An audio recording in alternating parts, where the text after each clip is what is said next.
ગઈકાલે મોડી સાંજે એસઓજીની ટીમને એક બાતમી હતી કે એક આસિફ અબ્દુલ રશીદ શેખ કે જે લિંબાયતની અંદર પદ્માવતી નગરમાં રહે છે અને તે મુંબઈથી એમ કે ડ્રગ્સ લાવી અને અહીંયા છૂટક વેચાણ કરે છે.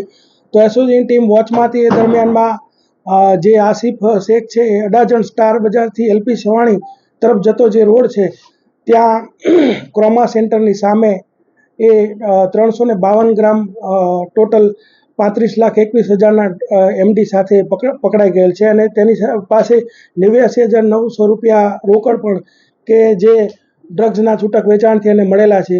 આ તમામ મુદ્દામાલ સાથે ટોટલ 36,31,000ના મુદ્દામાલ સાથે ઝડપી લીધેલો છે.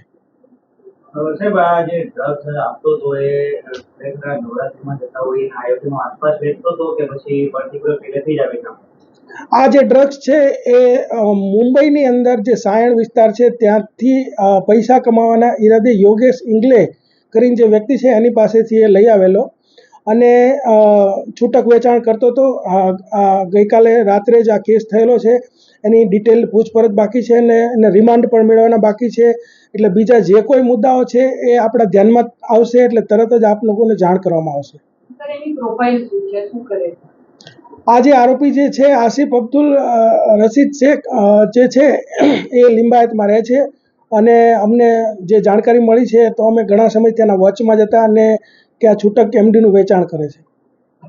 હિન્દુ સંગઠનોએ નવરાત્રી પહેલા જ એક વાત થઈ હતી કે નવરાત્રીમાં ડ્રગ્સનું વેચાણ વધારે થાય છે.